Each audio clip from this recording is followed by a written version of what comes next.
the help and assistance of a consultant. Now, I'll introduce Rincon in a minute or two. So we're here today, as I said, for this first webinar to give an overview of what we're thinking about. And today we're trying to get information out to you, out to our community. This is not going to be the only opportunity you're going to have to connect with the city and talk to us about our REACH codes. We're also going to be scheduling a workshop, a community workshop. And that workshop is tentatively scheduled for September 8th at around about 6 p.m. in the evening. So be able to give you community members the opportunity to come home and join that workshop.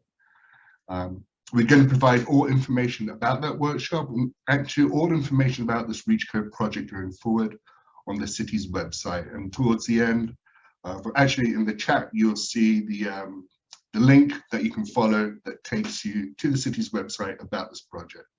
And on the website, you find lots and lots of information. So we're really excited about that. As I said, we are working with Rincon on this project. We're really excited to work with Rincon. They have a huge amount of experience in the area of REACH codes, looking at REACH codes individually, but also looking at REACH codes in terms of climate action plans. And Rincon have been at the forefront of developing electrification REACH codes. They worked with the city of Berkeley back in the day, so they have a wealth of experience. So it's been a great partnership with us to work with them to develop these REACH codes. So today the presentation is going to be talking about the 3 proposed REACH codes. The process is we're going to have this presentation today. We're also going to have a Sustainability Commission meeting on September 1st. And the Commission will be given a similar presentation regarding the REACH codes. On September 8th, we're going to hold the workshop. And then on September 13th, we're going to go to City Council and get their direction of how they want to proceed with the development of these REACH codes. So with that, I'd like to hand over to Eric at Rincon to introduce his team. Thanks, David. Appreciate it. I'm Eric Feldman, principal in charge of Rincon's Sustainability and Climate Resilience Group. Like David said, we have a lot of experience doing this work. We've been doing environmental planning and consulting for over 27 years, exclusively in California. Our sustainability and climate resilience team works with clients across California to analyze greenhouse gases and vulnerabilities, develop and implement policies to mitigate greenhouse gases and increase resilience. We're excited to work with Glendale to analyze these REACH codes and to develop draft REACH codes to be analyzed by City Council and the community and ultimately benefit the community. Today with us, we have Rincon's Associate Sustainability staff, Forrest Abbott-Lum, and she's going to be giving the presentation. Thanks a lot. All right, thank you, David and Eric. Can someone confirm with me that my audio is coming through all right? You're great. All right, wonderful. Let's go ahead and get started.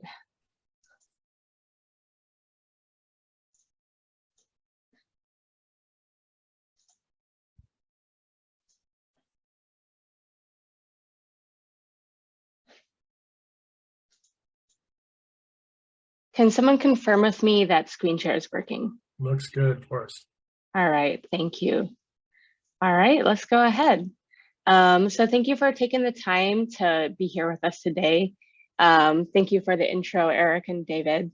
My name is Forrest Abbott-Lum. I'm a climate action planner at Rincon Consultants, and today we'll be presenting on the City of Glendale's proposed new construction REACH codes for all electric new construction, expansion of solar photovoltaics, and increased electric vehicle charging. And before we get started, I do want to let everybody know that there is going to be a venue for asking questions, and we're going to be sending out a survey to collect those questions at the end of the webinar. So know that there is going to be a chance for Q&A via that survey, and we'll drop the link towards the end of the webinar. Okay, so let's get into it. The City of Glendale is proposing a package of 3 REACH codes for new construction, which covers both commercial and residential buildings. These REACH codes will apply to new buildings in Glendale only, and they will not affect existing buildings. So first, all electric new construction.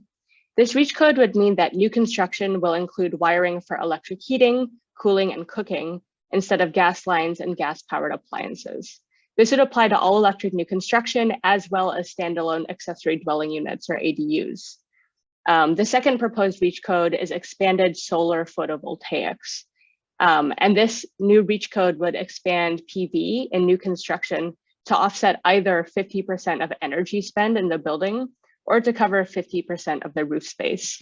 And this requirement would pertain to non-residential and multifamily systems, as single-family homes are already covered in the code. And third is increase electric vehicle charging. So the new REACH codes would increase EV charging capabilities in new construction through the adoption of CALGREE Tier 2 voluntary standards, which we'll get into in greater detail in a little bit. Okay, so some of you are probably wondering what a REACH code is, or maybe some of you are familiar, but briefly, a REACH code reaches beyond the minimum state requirements for building construction and design. For example, in energy efficiency and electric building requirements, and allows local jurisdictions to be more ambitious with their goals. So a little bit about timeline. The proposed code would begin on January 1st, 2023, which is the beginning of the next 3-year building code cycle, which runs from 2023 to 2026. Every city in California is updating their building code on the same cycle, and developing REACH codes is very common because of the benefits that it provides for the community. So over 50 cities across the state have also adopted REACH codes to exceed the state minimums for energy efficiency, solar PV, and beyond. So Glendale is in good company. The REACH codes will cover new construction only, and existing buildings will not be affected by these proposed REACH codes. We also want to point out that a REACH code is a very critical tool for cities and local jurisdictions to achieve their climate goals.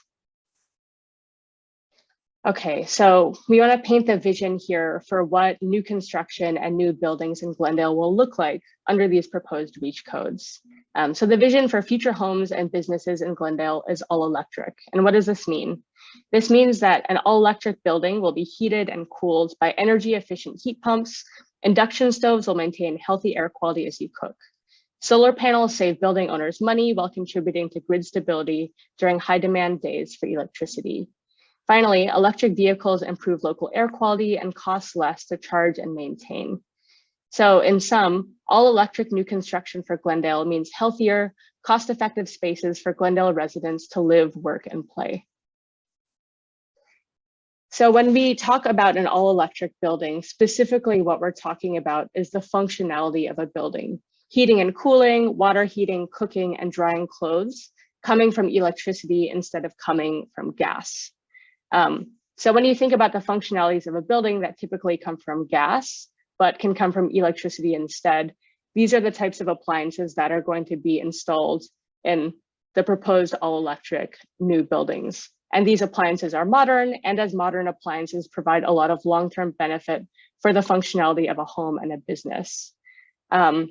So to get into each of these specific functions, in an all-electric home or business, heating and cooling would come from an electric air source heat pump instead of a gas furnace. Water heating would occur via an electric heat pump water heater instead of a gas water heater.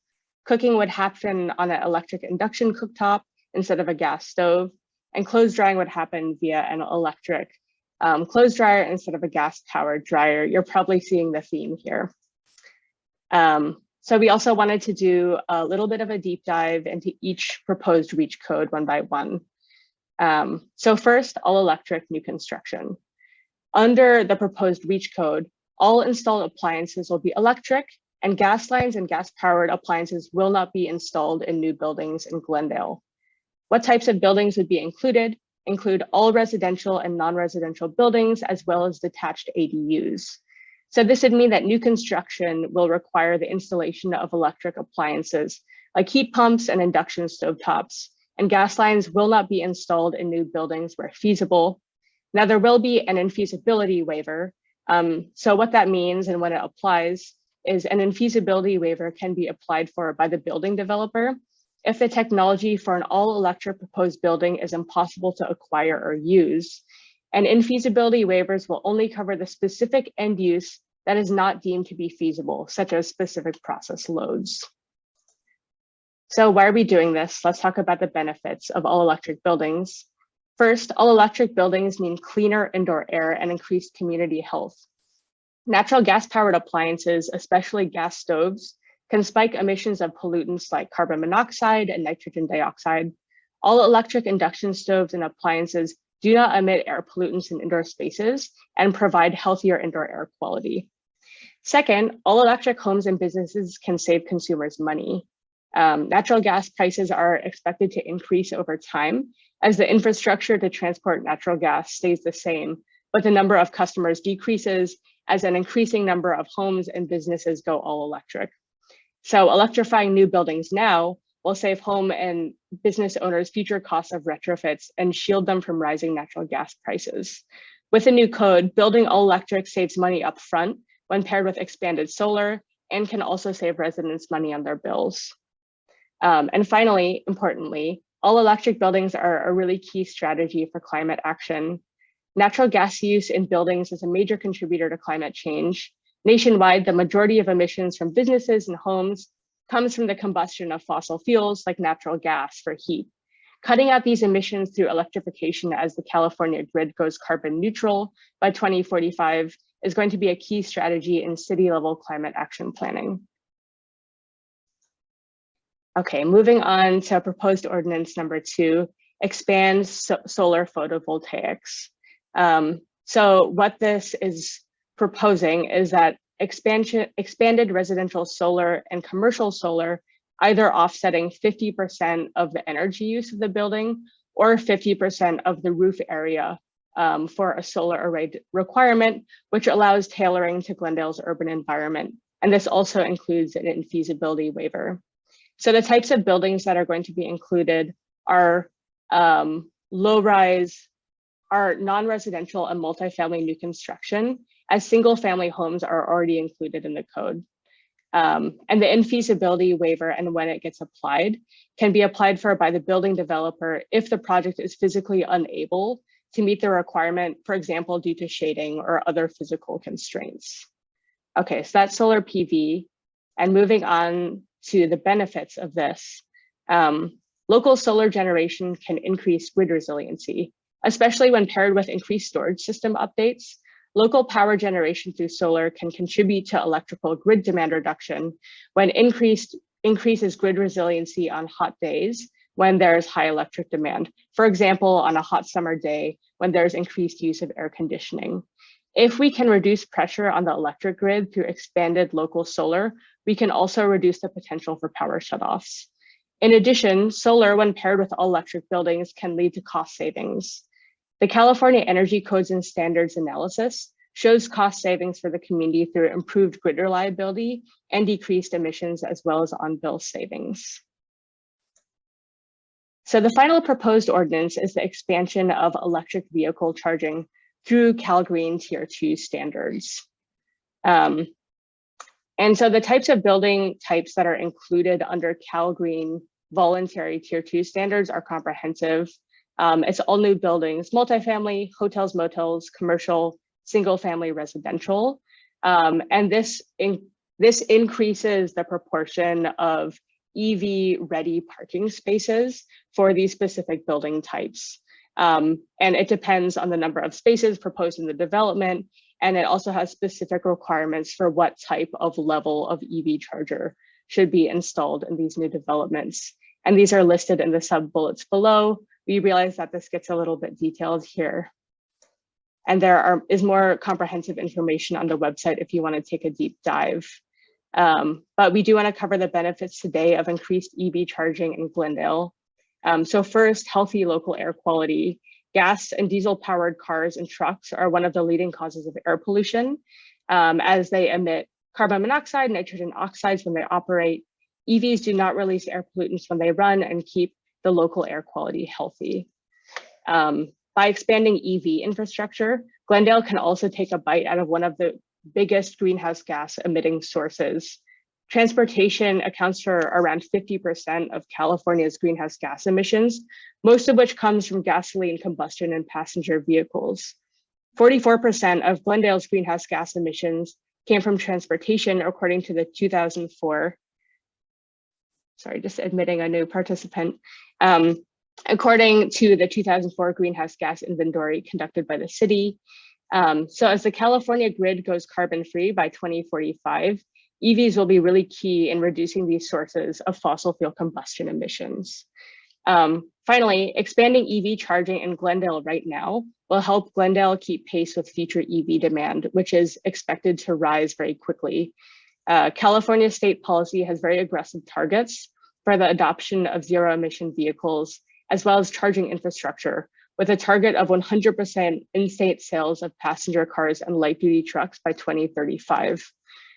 So increasing charging infrastructure for this uptick in electric vehicle usage will be critical to keep up with these statewide trends. And building an EV charging in the design phase will also save home and business owners future costs on installing EV chargers. I know that this was a bit detailed and do want to emphasize that there's more information on the website that we dropped in the chat. We also do want to set the stage here for these actions taking place within the context of California's ambitious state climate targets. One of the most important is that California is going carbon neutral by 2045. According to this executive order, there's an additional target for 40% reductions below 1990 levels by 2030 through SB 32. Really important to think about the benefits of an all-electric building when related to climate action is Senate Bill 100, which talks about the procurement of 100% carbon-free electricity by 2045. So even though these all-electric buildings might have some associated emissions now, the idea is that by 2045, they will be sourcing 100% carbon-free electricity. Finally, related to EVs, as we covered in the previous slide, all new passenger vehicle sales must be zero emission by 2045. So we're going to be seeing a big uptick in EV demand across the state. And I'm going to go briefly through this slide, but David, I would invite you to unmute and chime in here to highlight some of Glendale's sustainability commitments.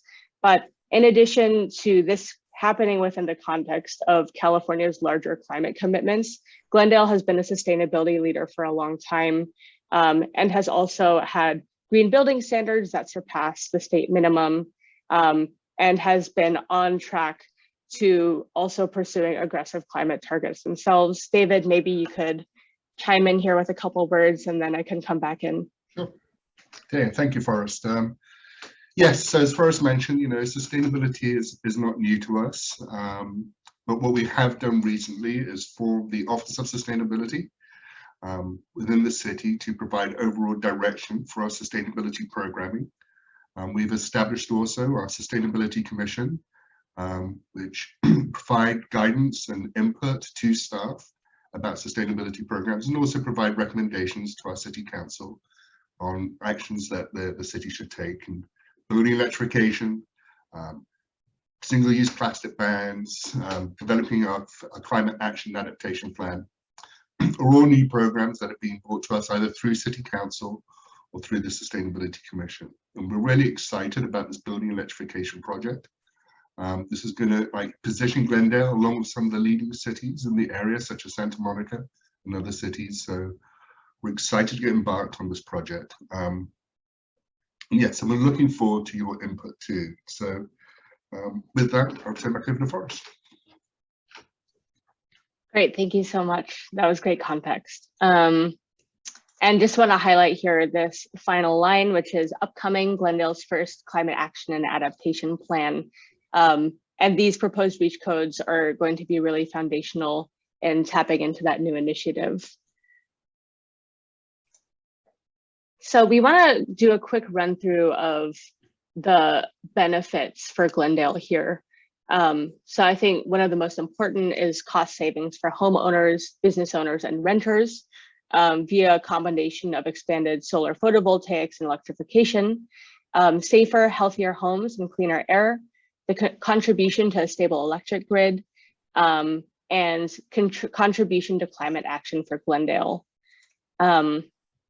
So we would love to hear your thoughts on these proposed ordinances. And we're also going to be dropping these links in the chat presently. But we would really love for you all to take a couple minutes to fill out the survey. And I'm going to do a brief preview now. So I'm going to stop share and then start sharing my other screen here.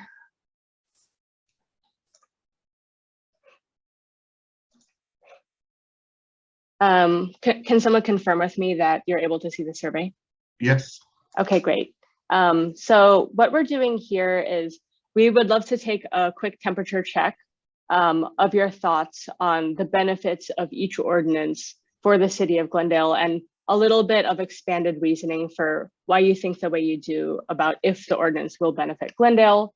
So we have these 2 questions for each proposed new ordinance. And then importantly, in the final box here, we would really love for you to provide your feedback and ask any questions that you have about the proposed REACH codes. And we're really excited to hear what you have to say and answer any further questions that you might have. Also, I do want to emphasize that there's going to be another public workshop on the 8th, and you can find it on this website here. And we're going to be dropping the links to that in the chat, going off screen for a little bit, and then giving you time to answer those surveys. David or Elizabeth, is there anything you'd want to add to that as parting words?